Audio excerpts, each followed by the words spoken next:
58.34 करोड़ के बजट से ग्रामीण क्षेत्र में जिला पंचायत कराएगा विकास कार्य। जिला पंचायत अध्यक्ष डॉक्टर मंजू भदौरिया ने वित्तीय वर्ष 2025-26 के लिए बजट किया पेश। 29 करोड़ से चमकेंगी गांव की आरसीसी सड़कें, नाली, खरंजा। विकसित गांव विकसित राष्ट्र के संकल्प के साथ ग्रामीण क्षेत्र में होंगे विकास कार्य। मंजू भदौरिया बजट बैठक में सीकरी सांसद राजकुमार चाहर विधायक और जिला पंचायत सदस्य रहे। मौजूदा जिला पंचायत अध्यक्ष डॉक्टर मंजू भदौरिया ने बालूगंज स्थित जिला पंचायत सभागार में वित्त वर्ष 2025-26 के लिए शनिवार को बजट पेश किया। फतेहपुर सीकरी लोकसभा क्षेत्र से सांसद राजकुमार चाहर विधायक, छोटेलाल वर्मा विधायक, भगवान सिंह कुशवाहा पूर्व विधायक, डॉक्टर राजेंद्र सिंह अपर मुख्य अधिकारी, उमेश चंद्र मुख्य विकास अधिकारी, प्रतिभा सिंह की बैठक में हार्दिक स्वागत है।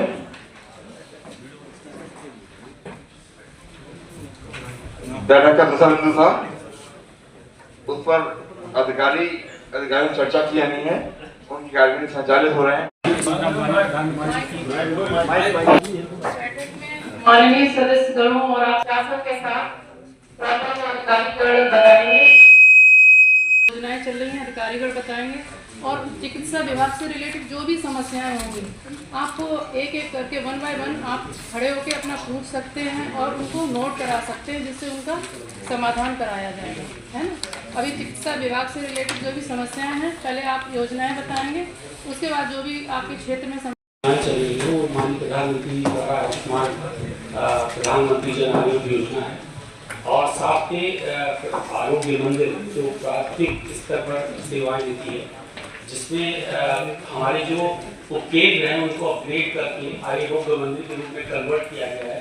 हमारे माननीय सदस्यों में कई जगह में उन्होंने देखा होगा कि CHO से पोस्टिंग होगी, जहाँ दवाइयों के साथ टेस्ट की भी उपलब्धता रहती है और साथ में वहाँ पे टेलीमेडिसिन की भी उपलब्धता है, जिससे कि वो प्राथमिक तौर पर वहाँ पर दवाएं भी पा सके और टेस्ट भी करा पाए और साथ साथ उनको आवश्यकता पड़ने पर वो उस केंद्र से जुड़कर और चिकित्सीय सलाह भी पा पाए।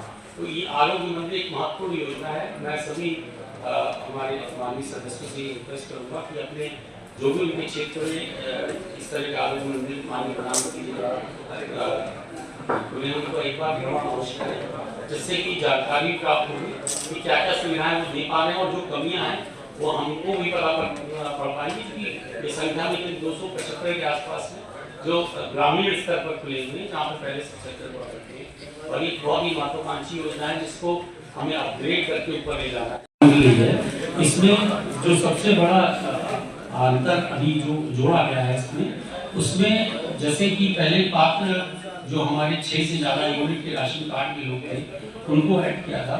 उसके बाद अब जो 70 वर्ष से अधिक हैं, यानी 70 वर्ष एवं 70 वर्ष से अधिक लोगों को जोड़ा गया है और उनको मात्र एक अपने आधार लिंक हो रहा है, मोबाइल की OTP पे उनका कार्ड बन जा रहा है। वर्तमान में थोड़ा सा पेमेंट को इशू लेकर चिकित्सालयों में समस्या आ रही है, जिसका निदान शासन स्तर पर किया जा रहा है और बहुत सारे चिकित्सालयों कार्ड एक्सेप्टेंस में भी दिक्कत आ रही है और उसके लिए चूंकि भुगतान अभी विगत 1 महीने से रुका हुआ है, उसके लिए अपने चिन्हित स्पेशलिटी को ले रखा था। जैसे हम मेडिसिन के लिए जाते हैं तो उस अगर चिकित्सालय को हमने सर्जरी के लिए नहीं आबद्ध किया है तो वो सर्जरी के पेशेंट्स को नहीं लेता, तो वो और पेशेंट को ये भी नहीं पता पड़ पाता था कि उस चिकित्सालय में उस तरह की सुविधा क्या है। तो जैसे आपको बताया कि हर चिकित्सालय के बाहर जो आयुष्मान से आबद्ध हैं उनको एक बोर्ड लगाना है जिसमें वो कि इस विशेषज्ञताओं की सुविधाएं उसमें उपलब्ध है और साथ प्रयास किया जा रहा है और साथ में उनकी स्पेशलिटी को इन्हांस करने का प्रयास योजना में अपनी विशेषज्ञता के साथ जुड़े, क्योंकि थोड़ा इसमें दिक्कत आ गई है कि डिग्री होगी, यानी कि अगर वो यूरोलॉजी चाहता है तो वहाँ पे AMCH यूरोलॉजी का आदमी होना चाहिए, मतलब व्यक्ति होना अनिवार्य है, तभी हम उसको आबद्ध कर पाएंगे। और चूंकि सुपर स्पेशलिस्ट लोगों में जो टर्शरी, तो मुख्यतः इन 2 योजनाओं के बारे में सभी से मेरा अनुरोध ये है कि प्रदेश स्तर पर अभी भी हम लोग जितने भी हम लोग ने 70 वर्ष की जो आयु के बना पाएंगे और जो भी 70 वर्ष के हैं उनको बस उनका जो मोबाइल है वो लिंक होना चाहिए। बहुत आसान चीज है, जिनका नहीं लिंक है इसके अतिरिक्त इसी के साथ एक योजना है जो जरूर बताना चाहूँगा, आईडी है जो हेल्थ की एक आईडी देती है। इस आईडी से आपका जितना भी हेल्थ की सलाह है, जो भी आपकी जो आपने हिस्ट्री दी है, आपका पिछला इतिहास जो मेडिसिन का है वो रिट्रीव हो जाएगा और वहाँ पे आपकी जो डायग्नोसिस होगी उसमें सही पूरी तरह से सही हो जाएगी और बार बार अलग अलग चिकित्सालयों में भटकना नहीं पड़ेगा। और वो डॉक्यूमेंट्स सिर्फ आपके हाथ में होगा, आपके पास जो आईडी होगी उसी आईडी से खोल पाएगा और सिर्फ चिन्हित डॉक्टर ही उसको खोल पाएंगे और बाकी उसको कोई नहीं खोल सकता, खोल नहीं सकता। तीसरी जो महत्वपूर्ण योजना इसमें जो हम अनिवार्य से आपसे कहेंगे जो माता और शिशु से, तो इसके साथ अगर आप देखें तो टिटनेस भी एक बहुत बड़ा एग्जाम्पल होता जा रहा है कि टिटनेस भी अब आपको नहीं दिखने वाला, बहुत कम रेयर में दिखता है। इसी तरह बैक्टीरिया कोविड के दौरान टीकाकरण हैम्पर हुआ, आपके बैक्टीरिया केसेस बढ़ गए, तो मैं सभी मिल जाएगा और वो लोग टीके लगाएंगे। इससे कोई भी पेशेंट हो तो उसको तत्काल आप सीएससी में भेजकर उसकी जांच, नहीं सीएससी जा सकता तो बगल वाले वो आरोग्य केंद्र में जा सकता है, पीएससी पे जा सकता है, वहाँ पे इन्वेस्टिगेशन हो पाए की पॉसिबिलिटी थी उनकी और उनको हमने चिन्हित करके अपने ट्रीटमेंट के अंदर लिया है। आप लोग का इसमें अगर सहयोग होगा और थोड़ी सी जानकारी हमारे ग्रामवासियों को भी हो जाएगी, तो जिनको अगर कोई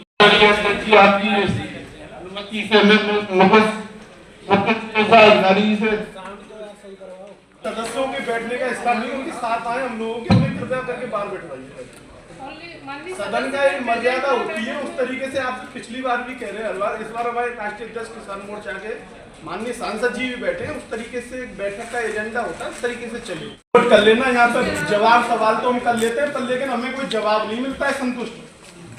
आदरणीय अध्यक्ष जी, आपसे भी पिछली बार मेरी बैठक में मांग होती है, मुख्य एजेंडा रहता है कि हमें तो पता चले बैठक में हमने क्या बात रखी और उसका जवाब क्या मिला है। हमें बात मिल नहीं पाती है, यहाँ पे बैठक हो जाती है, बातें कर जाते हैं ऐसे, तो हम इनकी ऑफिस में मिल जाएंगे। हमारी सरकार पर दब्बा बना रखा है आप लोगों ने। भैया बता रहे पेंशन टीवी वाले को पैसा मिल रहा है, कासौटी गांव का एक व्यक्ति है उसे टीवी है और उसको पैसा नहीं मिल रहा है, खाते में इधर उधर सेटिंग करता घूम रहा है रिश्वत देते हुए। अचनेरा में कहता हूँ मिश्रा जी से, हाँ सोलंकी जी आपका फोन आ गया कर देंगे। भैया मेरा फोन आ गया क्या मतलब है, हर किसी का करना है वहाँ पे, साथ लड़ने जाएंगे 6 महीने बाद। कोई शिकायत है उसे भी शालीनता से बताओ। सदन का हम ये पूछ रहे हैं क्या इसका कैसे एजेंडा तय होता है, हमें क्यों नहीं पता चलता है। हम लोग कोई क्वेश्चन उठाते हैं, अपनी कोई भी बात है उसे बड़ा शालीनता से रखें। आप सबका मान सम्मान की पहली प्राथमिकता है, तो अधिकारी काम को करे, वो आपके पास काम की पूरी जानकारी पहुंच जाए, ये भी आवश्यक है। और आप जिस काम को कहें जनहित में वो काम हो जाए, ये भी आवश्यक है। तो आप जी बैठी है, अध्यक्ष जी को भी मैं अवगत करा रहा हूँ। जो आपसे मैंने वो असेला गांव में आप कई बार अपनी डायरी में नोट करके ले जाते हो, उसका मैंने पहली बार मीटिंग में मैं सदन का सदस्य चुन के आया तो मैंने मुद्दा रखा था कि वहाँ पे क्या जनप्रतिनिधियों को उसका अध्यक्ष बना दिया जाए, जो पैसा आता है रख रखा होगा। आपको पता है नहीं ऐसा है, जनप्रतिनिधि उसमें ग्राम प्रधान और आशा, ग्राम प्रधान और एएनएम ये 2 के खाते बनते हैं और अब ग्राम प्रधान और सीएचओ के साथ जो आरोग्य मंत्री की मैं बात कर रहा हूँ, एक जनप्रतिनिधि और ये निर्धारित है शासनादेश के अंदर। तो ये पहली चीज। दूसरी जो रोगी कल्याण समिति है उसमें सम्मानित लोग उसमें सदस्य होते हैं और उसमें अगर आपको सूचना मिल जाएगी तो जरूर आप ऐसे विशेष सदस्य जरूर आ सकते हो। जो भी उसकी मेंबर होगी तो बुलाया जा रहा है, लेकिन कागजों में हो जाता है, फोटो में आ जाते हैं 3 लोग। वो मेले का मतलब होता है कि फुल जांचें होंगी वहाँ पे, जांचें कितनी होती हैं, कितनी महिलाओं को वो उपलब्ध कराए जा रहे हैं स्टेनिक पैड वगैरह। ऐसे कुछ महिलाएं उन्हें बीमारी की नहीं पता है। नहीं तो आप जानकारी अगर मुख्यमंत्री जो आरोग्य योजना की हर संडे को होनी है, हर एक प्रत्येक रविवार होती है, विशेष दिवस नहीं है, तो कोई भी जनप्रतिनिधि अगर शामिल होता है, क्योंकि उसमें पर डे हर बार एक जनप्रतिनिधि को हम पूरे वर्ष भर बुलाते रहे, इसलिए हमारी उनकी नाराजगी है। उनकी नाराजगी वो मतलब ये तो उदाहरण के लिए एक मेंबर जो भी मेंबर्स बैठे हैं उनकी नाराजगी इस लेवल पर नहीं जानी चाहिए। मैं आपके डिपार्टमेंट की बात नहीं कर रहा, मुझे तो अच्छा लगता है कि अध्यक्ष जी हर बार बहुत अच्छी मीटिंग चलती है, पहली बार इस मीटिंग में आए, तो कभी मीटिंग में आएगी तो, लेकिन मेंबर्स गायत्री भी पहली बार आए, आपकी तो मेंबर्स की नाराजगी सीमा तक नहीं जाना चाहिए। तो वो आक्रोश में उसका कोई आज तक जवाब नहीं देते हैं। वहाँ पे अचलेरा पूछते हैं, आपको फोन करके डॉक्टर साहब आप बता तो दिया आपको कम से कम हम लोगों को कि सदन के माध्यम से अध्यक्ष जी को अवगत कराने, इधर से हमें लेटर पहुँच जाए, पत्रावली के माध्यम से चलता रहेगा वो तो। जन औषधि केंद्र खुले डॉक्टर साहब, तो शहर में नगर पालिका ऐसे नगर होता है, अचलेरा में है, मैं अचलेरा नहीं रहने वाला हूँ, गाँव मेरा मांगरोल जाते हैं वहाँ पे, तो वो शहर में ही खुलेगी, कुछ गाँवों में भी खुलेगी। कोई भी फार्मासिस्ट अगर है, कोई भी सवाल आ रहे हो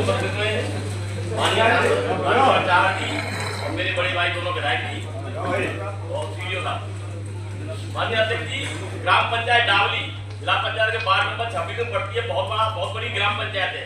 ग्राम पंचायत से हमने पिताजी से कह के प्रस्ताव भिजवाया था, मिनी जो होता है सामुदायिक केंद्र, उस वक्त भी हमारे सीएम साहब आए थे, उन्होंने कहा था दिखवाएंगे था डावली का प्रस्ताव तो है, बहुत बड़ी आबादी है डावली की, तो एक छोटा सामुदायिक केंद्र वहाँ बन जाए तो बहुत बढ़िया रहेगा। तो उसमें क्या हुआ? इसमें आपका भी प्रस्ताव है। हाँ, जैसे फाइनेंशियल अप्रूवल होगा तो के बाद मैम एक साल तो ये 1 वर्ष के बाद ही नेक्स्ट ये वाला कंप्लीट होने के बाद कार्य योजना में डाल दिया गया 25-26 की इस साल की सभी का सदन में हार्दिक अभिनंदन वंदन। जैसा कि एक महीने की अग्रिम बधाई और दे देता हूं मैं, क्योंकि बैठक लग नहीं पाएगी, तो आप सभी को होली की अग्रिम बधाई और शुभकामनाएं। है 3, जिसमें ग्राम पंचायत है 4, जहां प्राथमिक स्वास्थ्य केंद्र है और वहां एलटी की व्यवस्था है, ये वो साहब, लेकिन एलटी वहां नियुक्त है, आज तक एलटी वहां बैठा नहीं, जबकि इतना बड़ा क्षेत्र है, चावली ग्राम पंचायत न्याय पंचायत के रूप में है और आसपास लगभग 30 से 40 हजार जनसंख्या रहती है। एलटी की नियुक्ति है लेकिन एलटी बैठा नहीं। सीएम साहब से निवेदन करूंगा कि एलटी को वहां और जांच कराने की व्यवस्था करें, क्योंकि ग्रामीण क्षेत्र है, गरीब लोग हैं, सब लोग वहां से आगरा आने के लिए बहुत दूरी लगती है और समय भी खराब होता है, सुविधा भी नहीं मिल पाती। दूसरा मेरा निवेदन है, मैंने एक शिकायत दी थी सीएम साहब कि आपके ऑफिस से डिस्पैच पत्र है, 1 साल हो गए माननीय अध्यक्ष महोदय, 1 साल पहले मैंने शिकायत दी थी माननीय प्रधानमंत्री जी के 15 दिन पहले। पीडब्ल्यूडी का प्रश्न है, सिंचाई का है, मान लीजिए अलग अलग डिपार्टमेंट आप बैठे हैं सब, तो क्या उनके प्रश्न आए तो संबंधित विभाग उसकी तैयारी भी करे, मेंबर को भी जवाब दे, वो जवाब मेंबर के पास भी जाए और उसमें उनकी बाद में फिर उससे जुड़ा हुआ कोई प्रश्न है तो उसको पूछ लिया जाए, एक सप्लीमेंट्री क्वेश्चन जिसे बोलते हैं, तो उसको फिर संबंधित विभाग जवाब दे। तो क्या कोई ऐसी व्यवस्था रहती है जिससे हम सभी मेंबर्स को जवाब भी जा सकें कि क्या किस विभाग से क्या जवाब जाना था, किस मेंबर ने क्या प्रश्न पूछा? माननीय तो एक मिनट में बात कीजिए। तो इसको सदन की कार्रवाई में क्या एक ऐसा क्या रूप रहता है, मैं थोड़ा जानने के लिए चाह रहा था। क्या तो माननीय सांसद जी, माननीय सांसद जी, मैं ये कहना चाहूँगा कि जो आपने बोला है वो सबसे बड़ी कमी क्या है कि मुख्य अधिकारी है नहीं। जो आपने बोला है वो जो मेंबर सवाल कर रहा है वो लिखेगा और करेगा। ये कई और मीटिंग में माननीय श्याम भदौरिया जी ने भी बोला था कि संबंधित अधिकारी आएंगे किसी विभाग के मुख्य अधिकारी, तो जब मुख्य अधिकारी होंगे, जैसे हमारे सीएमओ साहब बैठे हुए तो मुख्य अधिकारी हैं, हम इनको कोई समस्या बताते हैं, समाधान होगा। जैसा भी बोला इन्होंने मेंबर साहब ने, इन्होंने कहा ठीक है जिला के अंदर आपका समाधान होगा। तो जो समस्या है जो आपने बोला, वो समस्या ये है कि जब मुख्य अधिकारी नहीं होगा, आपका एक जैसे ही है। मैं ये जानना चाहता हूँ, ये भी सदन है, इसकी भी वैल्यू वही है जो पार्लियामेंट की है और जो विधानसभा की है। तो क्या कोई ऐसा सिस्टम नहीं होता है कि भाई हम 1 हफ्ते पहले प्रश्न लगाएंगे, सदन आने वाला है हमारा, हम है यहाँ पे मुझे लगता है नियमावली क्या बोलती है, नियमावली ये बोलती है कि 8 दिन पहले जो भी आपके प्रश्न हैं आप वो माननीय अध्यक्ष जी के माध्यम से हमें उपलब्ध करवा देंगे। 8 दिन का समय इसलिए लिया जाता है कि संबंधित विभाग जो है उस पर तैयारी कर सके और तैयारी करके यहाँ पे जवाब दे। दूसरा जो है नियमावली और भी चीजें होती है, उसमें ये भी बोलते हैं कि प्रत्येक जो सदस्य है अधिकतम 3 सवाल पूछ सकते हैं। तो अगर हमारे पास पहले से अगर सूचना पहुंच जाएगी या फिर आपके प्रश्न पहुंच जाएंगे या फिर पहले कोई सवाल उठाया गया है जिसका परिपालन नहीं हो पाया है, वो भी आप हमें पहले से बता देंगे, तो शायद आपसे बात करके कोऑर्डिनेशन से जो है उसका निस्तारण बैठक से पहले करवाया जा सकता है। ये हमारे लिए भी अच्छा रहेगा। दूसरा जो है, इस बार पूरा प्रयास किया गया है आप और ये मतलब अगर इसी प्रकार से चले तो और व्यवस्थित तरीके से हम बैठक करवा पाएंगे, कोर्ट मीटिंग करवा पाएंगे। माननीय मुख्यमंत्री दिनों से चल रहा है। अब जो आपने जो नियमावली बताई है उसको आज लिखित में आप जारी करा दो, जिसके आधार पर लोग काम करते रहेंगे, नहीं तो पता नहीं चलेगा, फिर उठ जाए। आप ये क्या प्रस्ताव पास कराओगे, ये है इस तरीके से, और ये 8 दिन में, 1 हफ्ते में, 10 दिन में जवाब देंगे। उससे अधिकारी तैयारी करके आए तो उसका एक शासनादेश जिला पंचायत की तरफ से जारी हो जाए। उत्तर प्रदेश जिला पंचायत कार्रवाइयों का संचालन नियमावली 1962 में लिखा नहीं, इनको नहीं जानकारी होगी ना, आज तक कोई ऐसा जारी नहीं हुआ। नहीं, ऐसा नहीं है, 51 सदस्यों में से 1-2 तो लगाता प्रश्न, ऐसा नहीं है कि 51 में कोई नहीं लगा रहा है।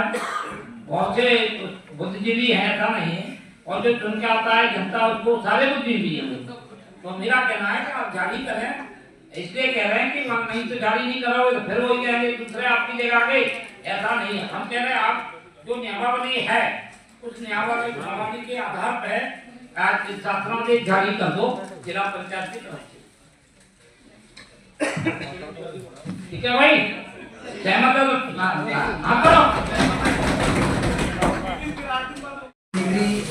लोकसभा से सीधे बोलो, ये सब बोला लोकसभा से लोकप्रिय सांसद भाई बड़े भाई राजकुमार चाहा जी, आदरणीय विधायकगण, अपर मुख्य अधिकारी सीएम, समस्त हमारे जिला पंचायत के सदस्यगण, सम्मानित अधिकारी एवं कर्मचारी। मेरा सवाल विशेषकर पीडब्ल्यूडी से, मैंने पिछली बार एक क्वेश्चन उठाया था सवाल कि रोहता नहर से लेकर के कपुआ तक नाला निर्माण होना था। ये दोनों साइड में नाले में पानी भर जाता है और वहाँ पर बहुत बुरी हालत है। लोग ऐसे जीवन जी रहे हैं नरक की स्थिति, तमाम घरों में पानी भर जाता है। जब हमने NHI से सवाल पूछा जाकर के, भाई आप यहाँ पर NHI ने ये रोड बनाया था तो आप इस रोड के साइड में नाला क्यों नहीं बना रहे हैं, तो उन लोगों का जवाब था NHI के अधिकारियों का कि ये रोड हमने कपुआ से लेकर के और इधर आगे रोहता नहर तक जो बना, ये जरूरी है। दूसरा एक और सवाल है मेरा, 30 जगने रोड तक ले लीजिए, चाहे इटौरा गली ठाकुरदास होते हुए आप ले लीजिए ककराई तक, या गड़ी सेक्शन का काम बहुत चल रहा है, मैं देखता हूँ, आए दिन मैं क्षेत्र में रहता हूँ, तो जहाँ देखेंगे तो आपने लेके चबूतरी बनी थी, चबूतरी में कमरा बन गया, बाहर चबूतरी बन गई, अब वो निकलने की दिक्कत आ रही है। यदि इस तरीके की पैमाइश भी अगर गाँव में जाकर के एक बार तुम कर ले तो दोबारा वहाँ का गाँव का आदमी उसका अतिक्रमण नहीं करेगा।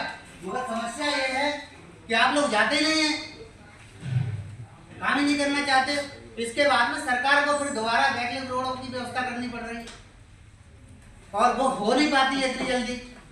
तो मेरे ये सवाल है, तो मैं आप ही से कह रहा हूँ। और दूसरा वो नाले के बारे में मुझे बताइए। NHI द्वारा जो बात की जा रही है कि रोहता नहर से कपुआ अभी तक वो हैंडओवर नहीं हुआ है PWD को, वो वास्तव में आप लोगों को गुमराह करते रहते हैं। मैंने भी कई बार, क्योंकि ये आयुक्त महोदय की जानकारी में भी उनकी तरफ से स्पेशल निर्देश दें कि जब तक ये पानी की समुचित व्यवस्था न करते आप लोग हैंडओवर मत लीजिएगा, तो इसीलिए अभी PWD ने उसका हैंडओवर नहीं लिया।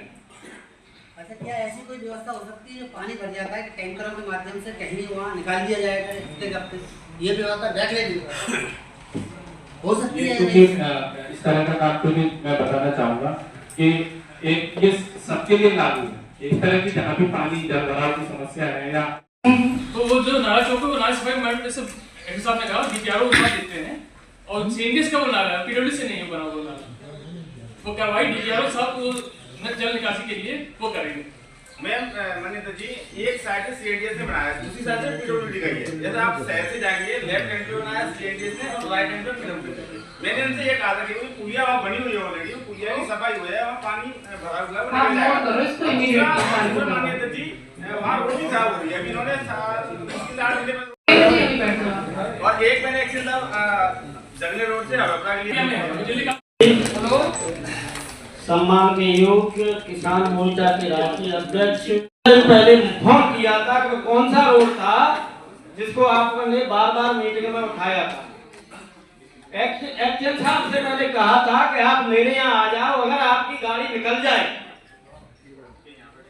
तो रोड की तरफ कभी नहीं देखना और मेरे घर पे चाय पी के आना। ये मैंने कहा था, आपको मालूम होगी पिछली 2 मीटिंगों से कह रहा हूँ। एक रोड है ब्लॉक बरौली यही के गांव नदौता से सर्विस रोड से जाता है, नंगला आम होते हुए गड़ी हिंसिया होते हुए पटपरा बरौली गुजर में जाके मिलता है। 1.5-2 किलोमीटर का डाबरीकरण रोड है वो। और मैंने कई मीटिंगों में उठाया है, कई बार इन्होंने आश्वासन दिया है कि मैं आऊंगा। एक्शन साहब ने पिछली बार भी मुझसे कहा था कि मैं रोड देखने आऊंगा। मैंने ये कहा था कि आपकी गाड़ी अगर उस रोड पर निकल जाए तो मत पर मानो, अगर नहीं निकले बैक करनी पड़े। माननीय सांसद जी, नदौता सर्विस रोड से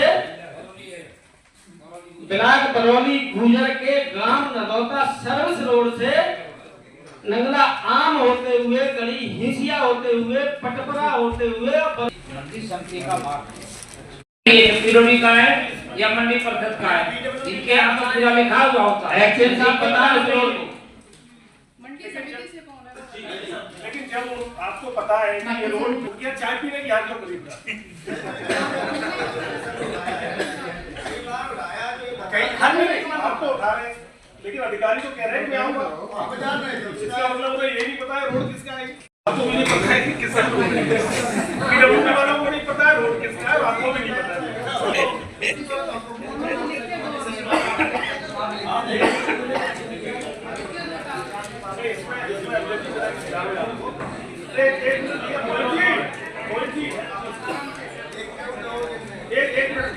मेरा एक इसमें सुझाव है, जो यहाँ पीडब्ल्यूडी के यही बैठे हो वो और जो मंडी समिति के अधिकारी बैठे हो वो दोनों जने मिलके मेंबर साहब के साथ चले जाओ, रोड को देखे और जिसका हो वो बना दे। उसको क्या करो बना के एक साथ चले जाओ। पीडब्ल्यूडी के अधिकारी को लेके और आप जाइएगा साइट पे विजिट करके और उसको कराइएगा। जो चुनाव आए उससे पहले में तो आपसे मिलकर आई थी बारी। आपको मालूम है मैं आपके प्रश्न का कोई जवाब यहाँ नहीं दूंगा क्योंकि सदन की कार्यवाही में सांसद से आप घर आओ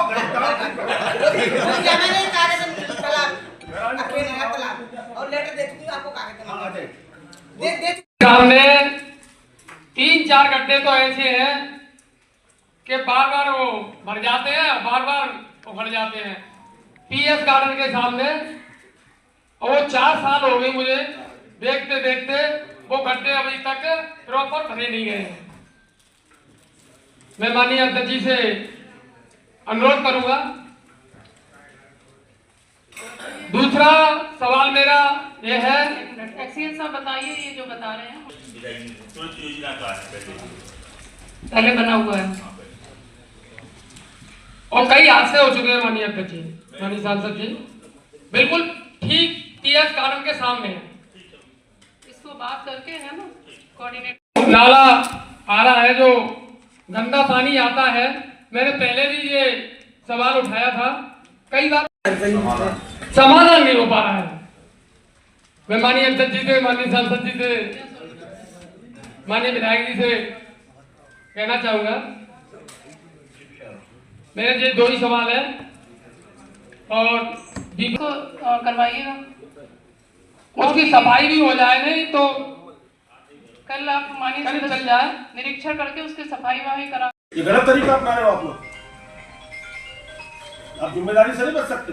ग्राम एक का होता साहब जनप्रतिनिधि का होता है ग्राम तो मैं बोल दिया ऐसा हमारी सांसद जी सही कह रहे हैं। कई बार लेटर दे चुके हैं, हो जाता है। दिल्ली आके लखनऊ सीधी लिस्ट है हमारे पास। नहीं ट्रांसफर एक ही नहीं हुआ होगा। 5 के ऐसा है, इनके विभाग से पैसा ट्रांसफर हो गया नवंबर के महीने में, अब चल रहा है फरवरी, चल रहा है मतलब 3-4 महीने हो गए। पीला ईंट लगाई जा रही है, बालू में चिलवाए जा रहे हैं, और वैसे गांव के भैंस चराते हैं लोग, उनको वैसे डंडे से हटा के वैसे निकाल देते हैं। आप लोग ध्यान नहीं दे रहे, मैंने शिकायत करा देना, आप चेक कर लेना। जो सेपुर रेजबा पे करीब 3 पुलियों का निर्माण हो रहा है, वो आपकी पुलिया है, वो भी मानकहीन है। आप निलम में दिखवा दो। दो पार्ट में नहर चलती है, जो कि काफी लंबी नहर है, तो अब वो कल से खुलेगी, एक हफ्ता में वो चलानी है। अब खुलेगी, अब वहाँ पे वो जो पुलिया बन रही है उसकी जेसीबी से मट्टी डाल के नहर को बंद कर दिया है। अब नहर चलेगी तो वहाँ किसानों को पानी कहाँ आ सकता है? उस समय आपने वो गलत समय पे काम लगा दिया, क्यों? मार्च अप्रैल के बाद नहीं, तो आपकी कर्मचारी पैसे दे देंगे, उसे बनवा देते हैं। मेरी बात एक मिनट, 2 वाक्य हमारे यहाँ हो चुके हैं, मानी साहब जी स्वयं आ गए थे, अमर खराब है, तो मैं आपसे जानना चाह रहा हूँ कि पहले कैसे बच जाती हैं, फिर उसके बाद आप एफआईआर करके उसे राजीनामा करके फिर उसमें पैसा लेते हो। एक बड़ा का मामला है और एक अमर बड़ा का मामला है। 2021 में हमारा जीओडी का क्या पहले तो परमिशन भी आप मिल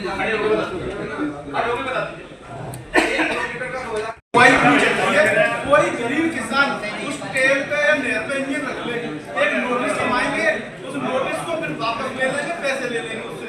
5-5, 10-10 हजार रुपए किसान से दिया जाता है, 5-5 लाख रुपए नहीं दिए जाते।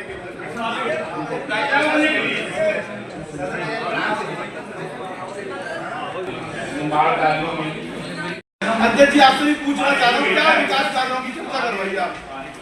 हमें कुछ नहीं बताया जाता है, अधिकारियों से ऐसे चला जाता है, हर बार सदन में यही होता है।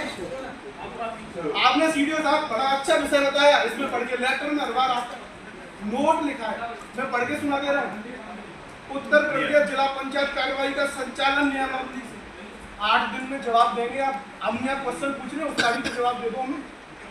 यहाँ क्वेश्चन इस सदन किस लिए लेटर ही खेल लेंगे, एक लेटर में भेज दूंगा एक्शन साहब को, आप ही भेज देंगे, आपके मेरे पास भी आ जाएगा। सांसद जी हर बार यही मीटिंग में, विधायक जी आप भी हर बार आते हो, छोटे लाल जी, लेकिन आप काफी बड़े सीरियस हूँ मैं। मेरे जिला पंचायत वार्ड 18 में एक भी कैसे काम हुए, सीसी वगैरह कुछ मेंबरों के अभी भाई साहब ने बताया, उनके माध्यम से हो जाते हैं। कुछ माननीय जो भी जनप्रतिनिधि के माध्यम से होगा। मैं आता हूँ, मेरे एक सड़क की आपसे कई बार कही है, तो सड़क की गई है, मैंने आपको बोला है कि आप कार्य योजना में दीजिए, नई कार्य योजना बनेगी तब बढ़ेगा। रिसीविंग है मेरे पास, अध्यक्ष जी मेरे पास रिसीविंग है।